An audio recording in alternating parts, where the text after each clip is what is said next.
Hello, everybody, and thank you for joining the Carrington West Staying on Track Attraction and Retention in the Rail Sector webinar.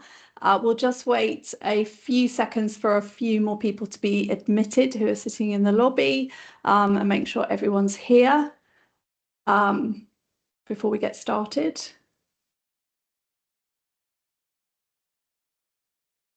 Lovely to see people's faces with the cameras on. Thank you all for coming. So I think as it is 12 o'clock and we want to try and stay on time today, we will start. So thank you very much, everyone, for joining us. Carrington West are hosting this webinar today. My name's Amanda Ansell and I'm the Marketing Director here at Carrington West. My colleague Luke Justice is in the background handling the tech, and then we are joined today by two panelists and two experienced recruiters from Carrington West. And I will let you introduce themselves in a moment. But before we do, I'll just give you a quick overview of today's agenda. We're going to start with top line figures and a very short overview of a survey that Carrington West conducted back in September this year, which talks about some of the challenges around attraction and retention in the rail sector. And we will be inviting questions as we go along through the panel discussion, which will follow that short introduction. And in the top of your screens, you should have a Q&A box. So please do just drop your questions in there as we go along. If we don't get to your question during the session, then we will endeavour to follow up afterwards and answer it for you. So we will do our best to finish promptly at 12:45, because I know everybody will probably be hungry by then. So let's meet our panel. First of all, Blaine, if I could go to you. Yeah, hi everyone, and thank you again for joining. I'm Blaine, Director at Carrington West. So I've been in recruitment 15 years, cover rail, highways and infrastructure. So hoping to bring a little bit of knowledge from that, but also a little bit of knowledge from the other sectors I've supported as well. Thank you. And Ollie? Yeah, hi everyone. For those who don't know me, I'm the department manager. So I've been with Carrington West for about 8 years now, and I recruit myself still, design, consultancy, client side, but also have the team around me as well that supply all the other sectors. So hopefully I have a good understanding of all areas within this, and especially rail. Fantastic, thank you. And our guest panelist today, welcome. First of all, Ash. Hi everyone, my name is Ashkan Rohani. I am the Head of Infrastructure Engineering at Frankham Group. I've got 18 years of experience in the rail industry. I'm a chartered engineer, a fellow of the Institution of Civil Engineers, and a chartered manager with the CMI. Thank you. And Adam. Hello everyone, Adam Uqlat, project engineer for Transport for London. Have some experience. We're working with Network Rail and different contractors. I'm a civil engineer by trade. Have some project management experience as well in the railway industry. Thank you. Fantastic, great. Thank you very much and welcome. And we look forward to hearing from you in a little bit. But before we do, I'd like to hand over to Blaine, our director here, who's going to present the results of the survey that I mentioned before.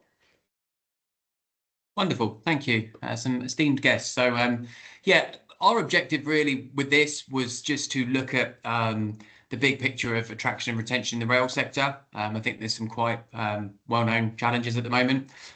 So we got over 500 respondees from people working in the sector, which we were really pleased with. And they were people from sort of design, delivery systems. There was a healthy blend of sort of freelancers and permanent staff. But also the good thing was there was a big mix in terms of seniority. So we had some sort of early careers professionals right the way up to, you know, some really senior leaders. So yeah, I just wanted to, that was the start with the positive, I guess, if we could look at the next slide, please, Luke, which was that positively, always good to start with a positive, 79% of our respondees stated that they would recommend the rail sector as a good choice for a career. It's a really high percentage. It probably surprised us. And it's definitely a strong foundation for us to build on. And it's not something that we necessarily have seen replicated in other sectors that rail essentially compete for staff with. So positive news. And next slide, please, Luke.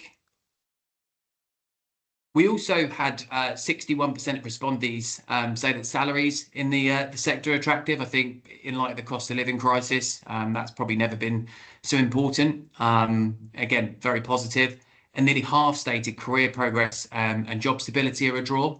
So again, touching on some real positives there. But moving on to the next slide, we did find that 47% stated that competitive salaries in other sectors are proving a challenge when hiring. Might be there's a few people on this call who are finding that with energy in particular. There's a lot of investment, we know, in areas like transmission and distribution with transferable skills. So we did find that there was an issue there.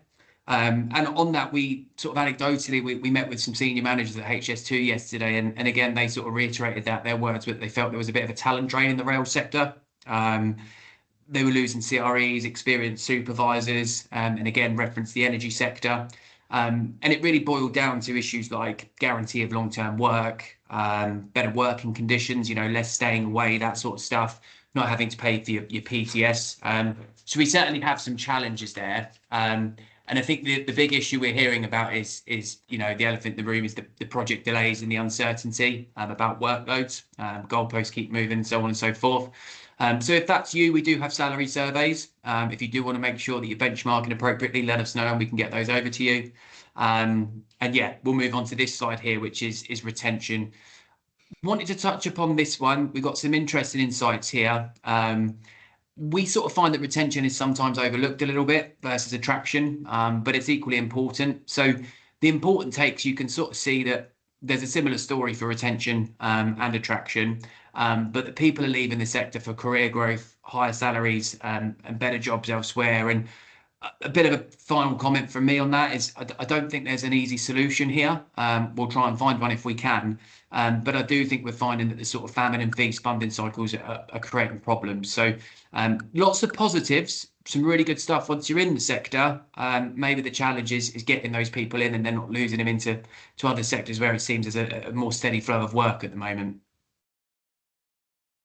Lovely, Blaine, thank you. Some interesting facts there. You can actually download the full reports from this link, which we can share with everybody afterwards as well, but it is actually on our website. Thank you. So moving on, Ash, if we could start with you, it'd be really interesting just to hear your thoughts on that. 61% say salaries are still important, but when you're recruiting, what have you found really resonates with candidates beyond the pay packet? That's a really good question, because there's no set formula, I think, and that's really important to understand. Everyone's different, but one of the key things that we've found, especially with people looking for new jobs, is the certainty of work as well as the progression that they'll get. And that's really important, something that really gets drilled home every time, that they want to know what's their progression, how are they going to develop, what support they're going to get, and having that transparency. And I think when we go through and do our interviews, we're really open and honest. How is it going to be, what kind of responsibilities they'll have, the ownership that they're going to go through. And I think that really resonates with them, and part of the reason why people choose to come to us, and we've been really successful in that and lucky in a couple of ways as well. But I think having that transparency and that ability to go through what we can offer them, support them, it really does resonate. Absolutely. That, and does that come with a culture piece as well, or is that just the progression is really something that they're really drilling down on and asking about?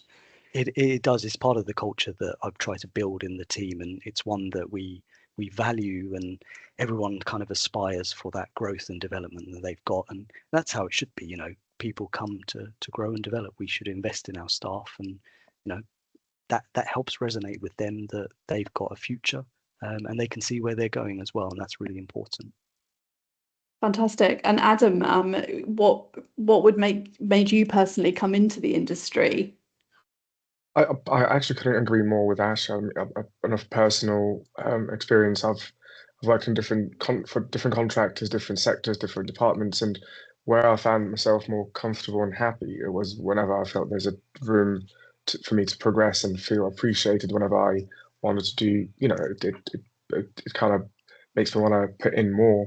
And But sorry, to go back to your question, what made me to come back to choose the railway industry? I suppose I've coming out of university, I kind of, every graduate engineer probably thinks about design and did not think that I wanted to be on site straight away, but things played out in a different way, and I'm pretty grateful and happy that that's the case, because once you actually realize that the railway sector is not just about the track.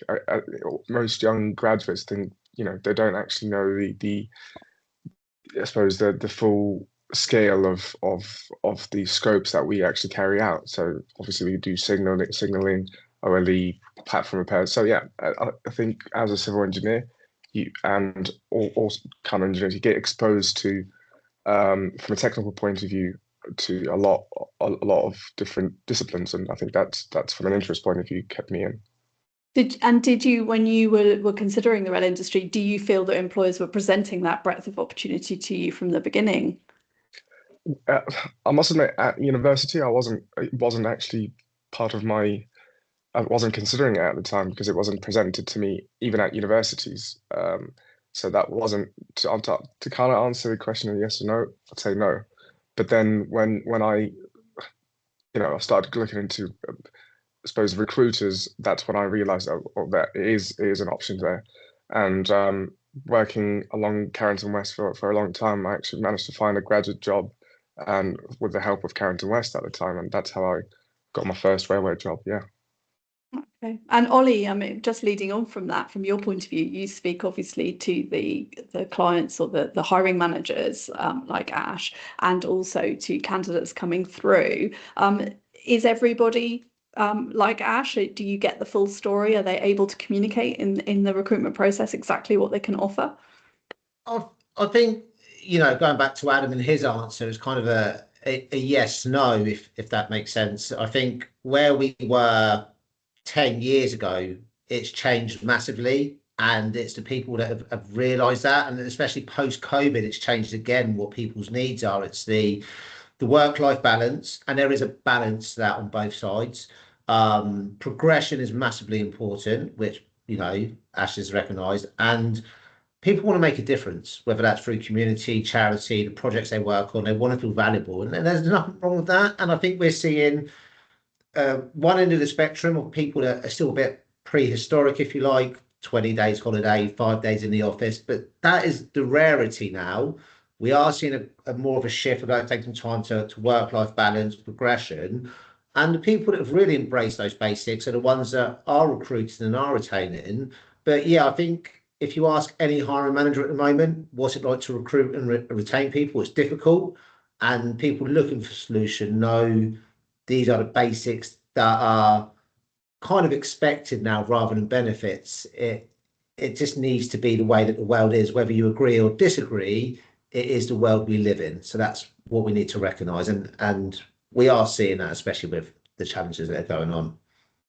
Ash, are you finding that? Are you getting kind of pushback from people that you're interviewing, challenging, what you're offering in terms of hybrid working or environment?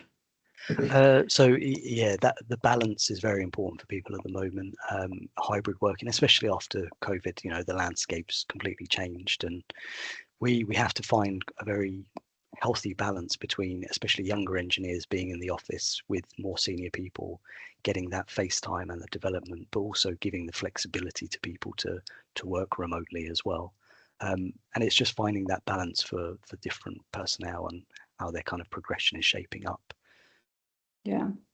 I think Blaine will probably agree with this. We're seeing it even in recruitment, the balance between the disconnect between what people want to offer, because they know that training is available in office, in person, so much more easily than offered in hybrid or remote situations. And obviously within your sector, you've got the site element of it as well, as you were saying, Adam. So, Ollie, what would be your top piece of advice for a hiring manager when they are saying, okay, it's a challenge out there? What one thing do you as a recruiter need to be able to say to candidates to kind of get them over the line?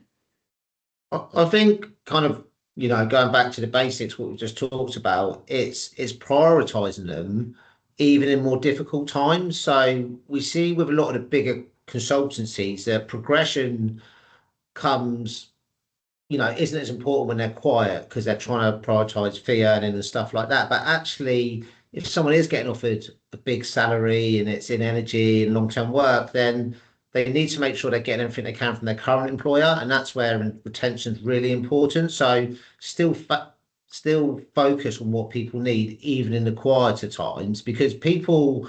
I do a lot of contract. I've not had a contractor leave me in a long time mid-contract for a bit of a higher rate. It just doesn't happen. It's only when they come to the end of the contract.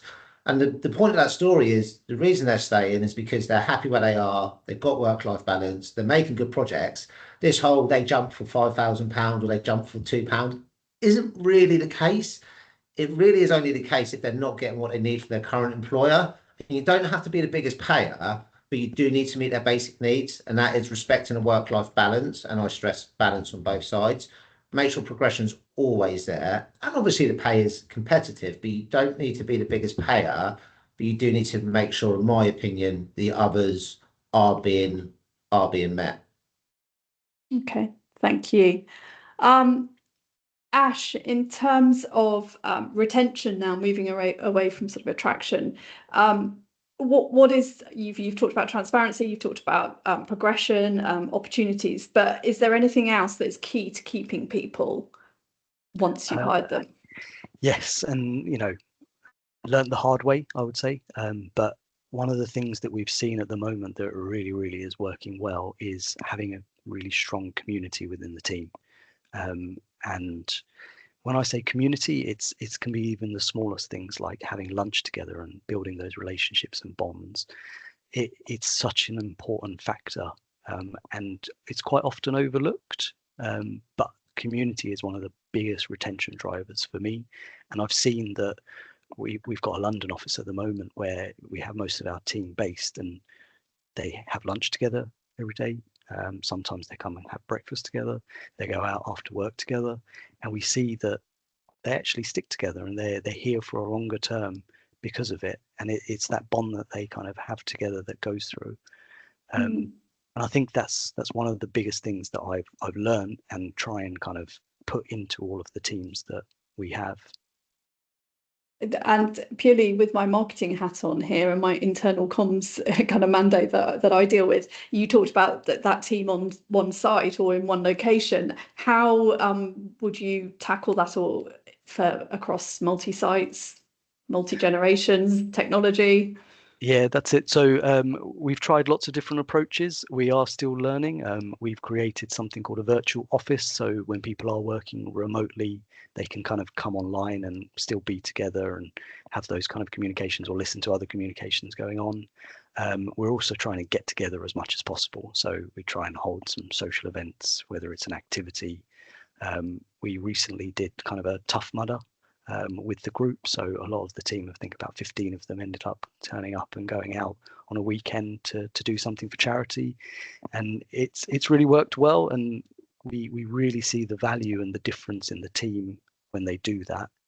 And in the last year, I can confidently say we've not had anyone leave. So it's working, which has been fantastic. And in the current climate, it is very difficult to hire. I'm sure everyone can agree. It's not easy trying to find good people, and once you find the good people, it's about keeping them, retaining them. That's another difficulty in itself. Yeah, and Adam, how would you sort of add to that? How do you work alongside your team? Are you virtual? Are you office site based? So depends on the role. So the most recent role in TFL at the moment, we kind of go and do a once a week meeting all to get together. We have the flexibility to pick 2 days to go to the office, which works very flexibly. And sometimes I do, on a personal level, I attend four times, on other weeks 2 times. I think, I suppose, establishing the trust between you and the line manager is very important. And both sides are kind of, it's just building that trust, and I suppose even with the colleagues, fellow engineers, and even the ground workers, sometimes when you don't have to do site inspections as much, when you know that you've got a competent site manager. So yeah, I suppose just in regards to like the team get-togethers, we tend to do that, but I think it's not as much as I want it to be. Obviously, being on a personal level at a younger age than my other colleagues, sometimes you find it harder.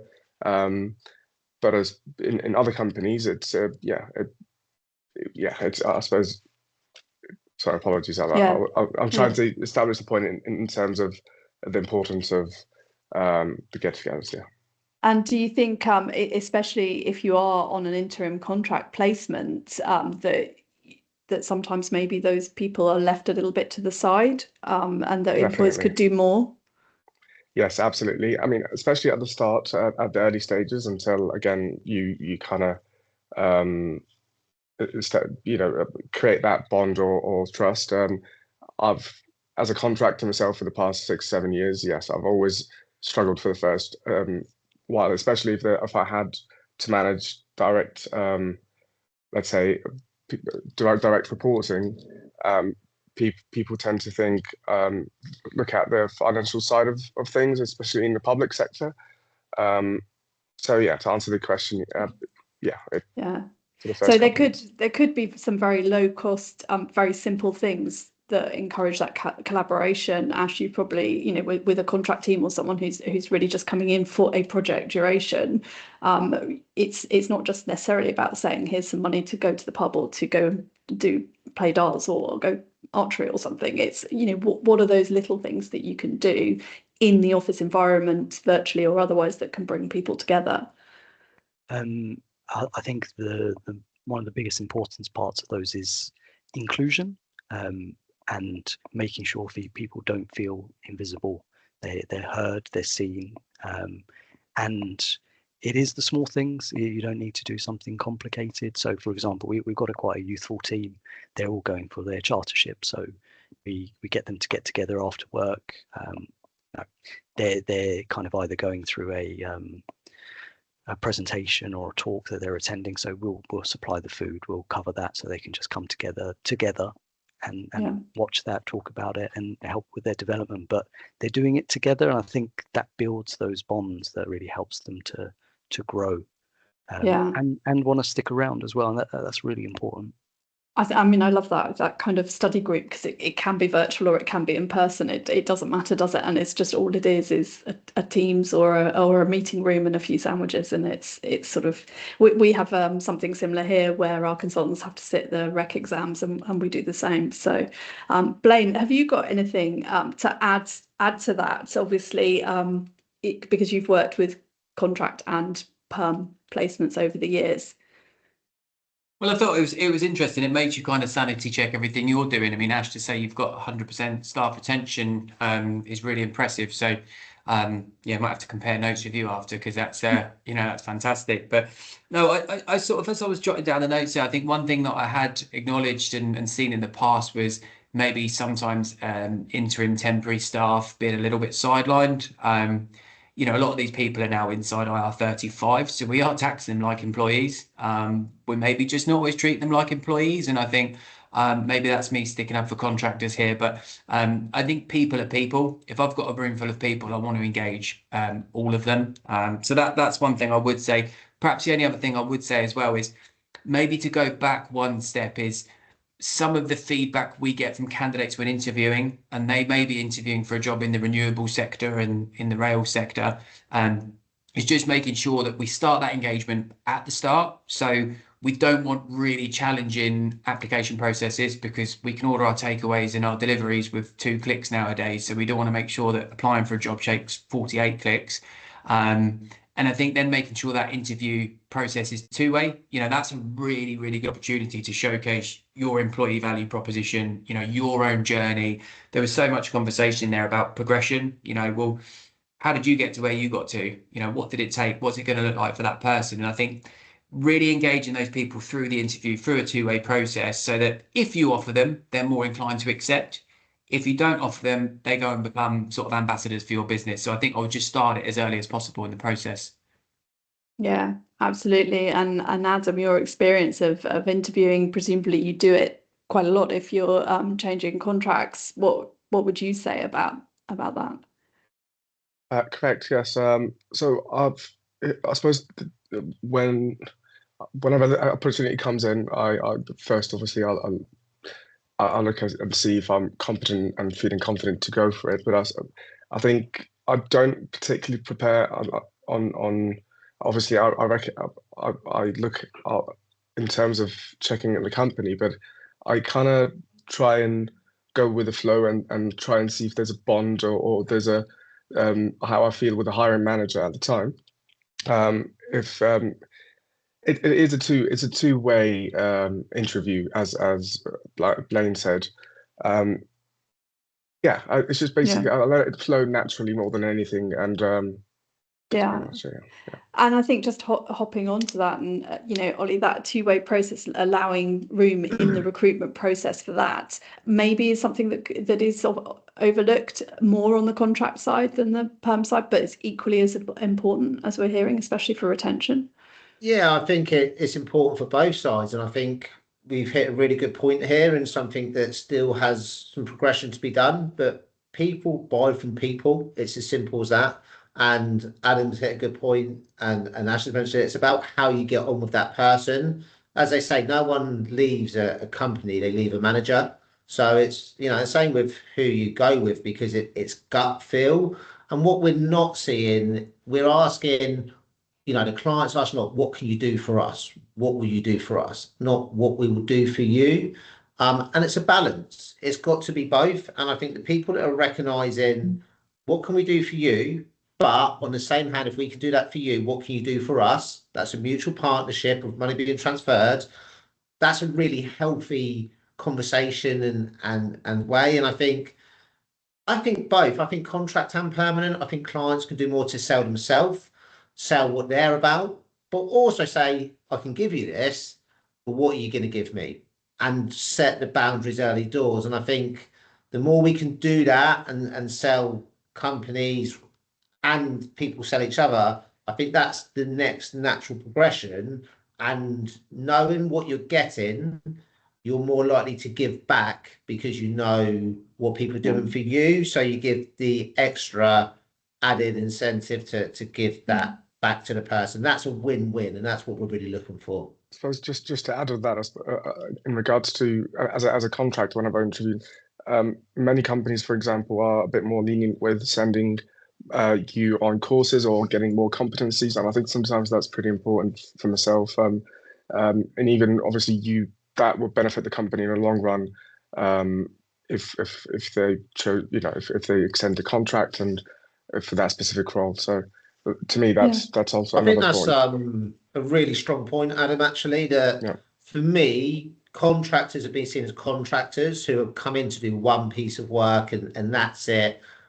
These contractors are often with your companies for 4 or 5 years. They're there long term. They're doing some major pieces of work.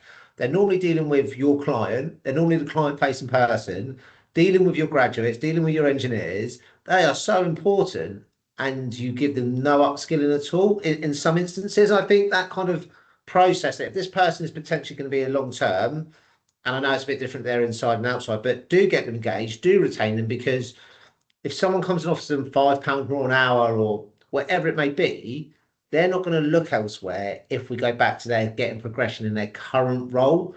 And I just think maybe the mindset of that could be changed a bit. And I know the investment, but you are investing in them because what they're bringing you back in fees and returns and your clients, that actually it's that win-win. And if we could look a little bit more about progression and contractors and upskilling them, I think that retention would increase massively. So I think that's a really excellent point, Adam. I agree. And I think before we kind of move on, I'd like to maybe ask Ash, in the hiring process, how do you make sure that what you're saying to someone that you're interviewing is representative of the company and that everyone else who's interviewing, you may sort of have people in your team that interview on your behalf. I assume you don't do all the hiring yourself. How does that value proposition about your company, your culture, and what you're going to offer get trained into other hiring managers within your organization? Because you could just have one mismatch of personalities in the interview process and a really good candidate could go. Yeah, so we have a lot of steps actually. So before we even invite anyone for an interview, I actually have a 15-minute informal chat with them. And I actually go through, I'm very open and honest about the team and the way we work and the projects we have and the expectations I've got for that person in that role. So 15-minute informal chat. At the end of it, I ask if you're still happy, would you like to come for a formal interview? And then at that point, they can either go away and think about it or they'll say yes. And then they know before they come what I'm expecting. And then one of the things that we've been doing for the last maybe year and a half now is after the interview, we offer the opportunity for the candidate to sit with several of the team. They'll sit downstairs. There won't be any of the ones that have interviewed them there, and they just get to chat. And you know, they can verify, fact check, and make sure that the culture is as we say it is. And it works really well because I get feedback from my own team who I trust, and you know, how was the candidate? What did you think? But the candidate also sees the team, and they can see that great what we were saying, it was right. The culture's there, the work is there, and I think it's a great way. And I think retention starts from that very first recruitment point. And if you get that right and you do it right, then great. It will kind of flow through and it will work a lot better then. Right. Yeah, I think that's so important, and it's something that I think we do as a company as well. So could make the difference between a yes and no, or someone accepting a counter offer elsewhere or whatever. Great. So let's talk a little bit about one of the other stats that came up was the attractiveness or perceived attractiveness of project salaries, benefits, work-life balance in other industries. And I think energy was an area that came up really highly. Are you seeing that yourself, Ash? Not really. I think whenever we've had a candidate come through, they're passionate about doing the job, and they're interested in staying in rail. They're looking for that career progression. I've only probably come across maybe one person so far in the last few years that's looked actually to shift towards energy. And one of the things is most of the energy companies and roles that they've got, they're very big firms, and the role that you actually end up doing, you might end up in quite a small confined space that you won't get that opportunity to grow and develop your skills. And a lot of the candidates want to get their chartership. So I think a lot of people, the difference between a couple of thousand doesn't make a massive difference after all of the tax and everything. So people are starting to kind of cotton on to that and actually look at the long term and think, right, actually stick with this, go down this path, and actually it'll be a far more fruitful career at the end. Yeah, I think that 79% of people would recommend rail statistic kind of bears through to that. So Adam, from your point of view, coming through as a graduate, was rail something you identified and were passionate about, or did you look at other industries as well? I did consider other industries. I suppose in my head, I wanted to go into the building sector, more of a commercial. But I've had exposure to highway, and I suppose that's part of the infrastructures. And to answer your question, no. But then when the opportunity came along, it was very was hard to resist and say no. As I said, specifically when I realised it had included different disciplines, and as Ashkan mentioned, I'm working towards getting my chartership status, and that, you know, being exposed to different disciplines and to the commercial side and all that sort of thing would help me to you know, climb the ladder towards the goals that I want to. Fantastic. Yeah. That's good. It's good to hear. Thank you. And Blaine, sort of adding to that, obviously your background originally when you started out in recruitment is highways, and you have a long history in highways and infrastructure. There are a lot of transferable skills, and we are seeing pockets of people expressing a preference for some of these industries. We work in the nuclear sector as well. Hard to get into, but it is relatively attractive because of government funding and commitment to government funding. Stability, work stability was something that came up. What are you seeing with that more holistic view? I think that the overarching thing, and I have a lot of sympathy for our clients, is Ash has just given some brilliant examples there of the 15-minute culture match almost. Sometimes we call it the warts and all part, where we say that this is these are the bits that might be trickier. Just want to make sure you're okay. I think the issue that I think we're facing, and a lot of our clients are saying, is we've made it crystal clear today that people want progression. Love the word community. We're hearing a lot of that, but it's quite hard for our clients to offer that when it seems like the funding cycles and that famine and feast element make it very hard to plan ahead. So, at Carrington West, we give our new starters a 4-year plan, and that shows our commitment. We say this isn't a job, it's a career, and so on and so forth. But I think maybe the theme that we're getting a lot is it's just really hard to give that level of clarity when the likes of Ash might be constantly having to horizon scan because the plans have shifted and things have changed. So I think that's the one big thing. It's become really apparent that it's a sector people love working in. And Adam, you made a point there. You get so much diverse experience. It's great for things like chartership. It's fantastic. But I think the ongoing issue we face is just a lot of our clients are struggling to see more than a few months ahead at the moment, which is really tough for attracting and retaining people. Yeah. Would you agree with that, Ash? Yes. I mean, in the 18 years I've worked in rail, I think the last 2 years have been the most difficult I've experienced. Previously, went through a recession and everything around me was burning, but rail was just kept going and going, and there was still funding and spending going on. But the last 2 years, it has been a lot different, and it has been difficult. But I think we've been in a fortunate position where we've got workload and visibility, which has helped me with the recruitment and being able to plan. But a lot of firms around us haven't had that, and it has been tough, and I've seen that. But it, as Blaine says, it's spot on. It's very difficult to make a proper plan for people when you can't really see the workload for the next few years, and when there is so much uncertainty. Yeah, and Ollie, you obviously speak to many different companies every day. I'm assuming you concur with that. Yeah, look, I think we can all say it's difficult out there, and I think we don't have the answer. You might be asking, well, how do I retain someone that gets offered X amount in nuclear on a 5-year project if I've got no work? And being honest with you, you can't if you haven't got any work, but we can't control what we can't control. I think the key message that I would like people to take away is control what you can. And if you're not looking after your staff, if they haven't got work-life balance, if they haven't got progression at the moment, then not only maybe will 1 or 2 leave, but 5 or 6 would leave. So you can reduce the damage in these quieter times. And through tougher times, people do come together through camaraderie. And I think, Ash, you hit that perfectly on the spot. We've done something similar recently. We've done a charity hike.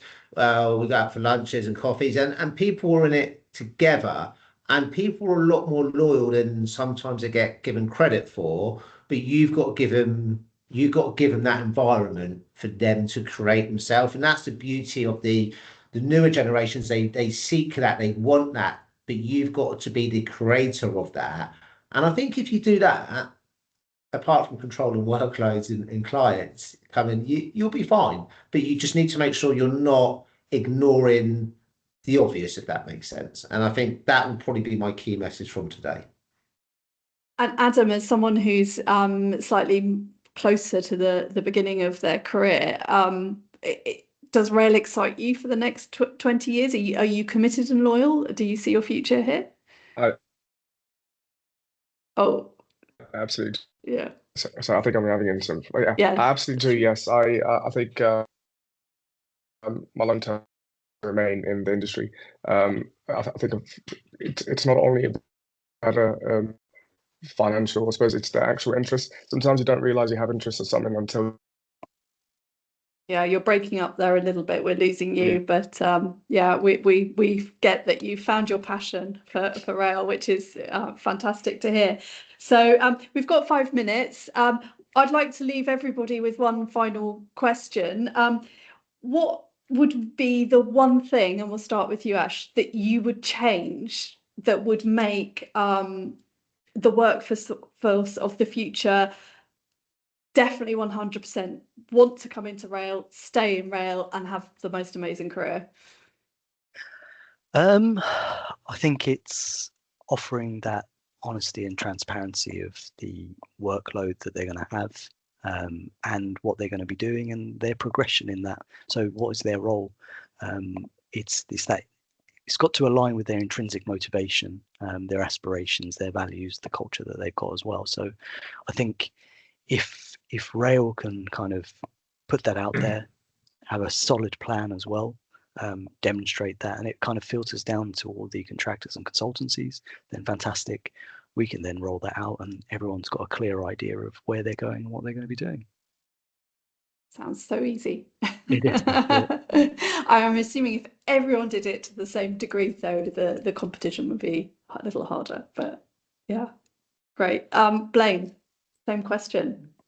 So if I had a magic wand, I would probably smooth out the funding cycles. But we're only controlling the controllables today, aren't we? So I think it would be almost more collaboration, a little bit what Ash said and Adam touched upon it, talking up what a career in the rail sector involves, talking up the difference, having a voice for it. You know, we find a lot of other sectors, whatever, highways, nuclear, planning, they get us really involved in reaching out to emerging talent, you know, through young professionals events and things like that. And we really engage these people early. So I think just coming together to really talk up, you know, Adam, you're the prime example there of talking about, you know, not only finding a job, but finding a passion, just really finding our voice as an industry, and making sure that people, you know, continue to see the opportunity in the sector. So starting really early. I would start really early, yeah, because I think there's something like 250,000 shortfall in sort of infrastructure and construction professionals anticipated over the next 10 years. So we need to make sure that the next generation pivot towards rail, and away from highways or nuclear or any of those sectors. And I think we've got a bit of work to do there. Great. And Adam, the same question to you. Is there anything you would change? Because I have actually had some internet problems, so I didn't catch the question at the time. So the question was, what would be the one thing that you would change today to secure the workforce of the future? I think it's more of from the employer's perspective to show appreciation and kind of push those ones who put the hard work in and they have the passion. So when people feel appreciated, they want to stay and they want to, and that would bring up the, you know, improve the full infrastructure, the full community just appreciation, and that would lead into basically a better output for everybody. That's an interesting point, actually, and we probably don't have time to go into it too deeply, Ash, but you know, that reward and recognition can take so many different guises, and we've not really spoken about it. And a lot of organisations within the sector are public sector, so there's not sort of huge budgets to do anything great, but training those managers just to recognise good work.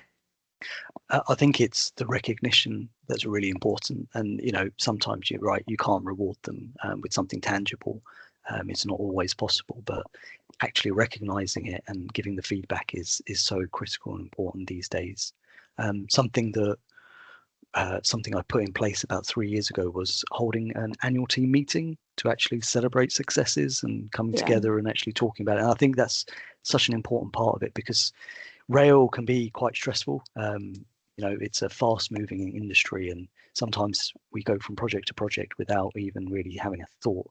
So actually taking a moment to stop and talk about successes, how people have done, and celebrate that can make a I'll push you, if you don't mind there, Ash. I think that's great, and I think it's a great start. But why wait a whole year in tough times? get together once a month, celebrate the small successes, get people engaged, because a year's a long time to, you know, if things are difficult, but just creating a cultural community of celebrating successes will really drive engagement. And we used to do quarterly reviews. We now do monthly reviews, because shorter, sharper recognition on the spot has been proven for the biggest driver of motivation. So any chance you got to share successes and engagement, just go for it. So we'll hold monthly team meetings, which we will do that. But the annual team meeting is more of a kind of a whole day, take the time off and really kind of celebrate together. And it's made a big difference. And it also gives the opportunity for the team to give their feedback properly as well. And, you know, putting them in a different environment for the day to actually relax and think about it really makes a difference. Fantastic. And we do have one question here, which I think is probably maybe we haven't touched on quite as much, from Carly Anderson, who says, is there a focus on those with their boots on the ground around the attraction and retention? As it's quite easy to keep seniors and office staff engaged, but those on the front line, it's more of a struggle. Ash, do you have, you're more design, aren't you? Do you have? Yeah, we're more design, but one of the things we'll talk about at the interview, and we're very open and honest about, is everyone needs to do site work. It's the kind of the initiation of any project that we do in the rail. So we go through it and we make sure everyone is happy with that, and the way that it works. So whether it's a midweek or a weekend working, so it's clear. And that workload is also shared between the whole team. So everyone's expected to do that, and it's part of their development and learning as well. So we do find that sometimes people don't want to do that, and that's fine. But especially in the rail, it is part and parcel of life in rail, isn't it? Yeah, and I mean, I guess we touched on it a little bit earlier as well, that idea of using technology and different, you know, mechanisms to engage people if you're not all on site would apply to those frontline. You could be using mobile devices and tools within your mobile device if you're not sat at a desk in front of a computer, for example. So fantastic. We are out of time and people are going to have their lunch now. So thank you very much, Adam and Ash, for joining us. I think there's some really interesting insights there, and Blaine and Ollie also. We will create a document that summarises the discussions, and hopefully there's some really good ideas and actionable things in there that our listeners can take away with them. Thank you. Thank you. Thanks, everyone. Cheers. Thank you, everyone. Bye-bye. Thank you. Bye. Just let everyone drop off.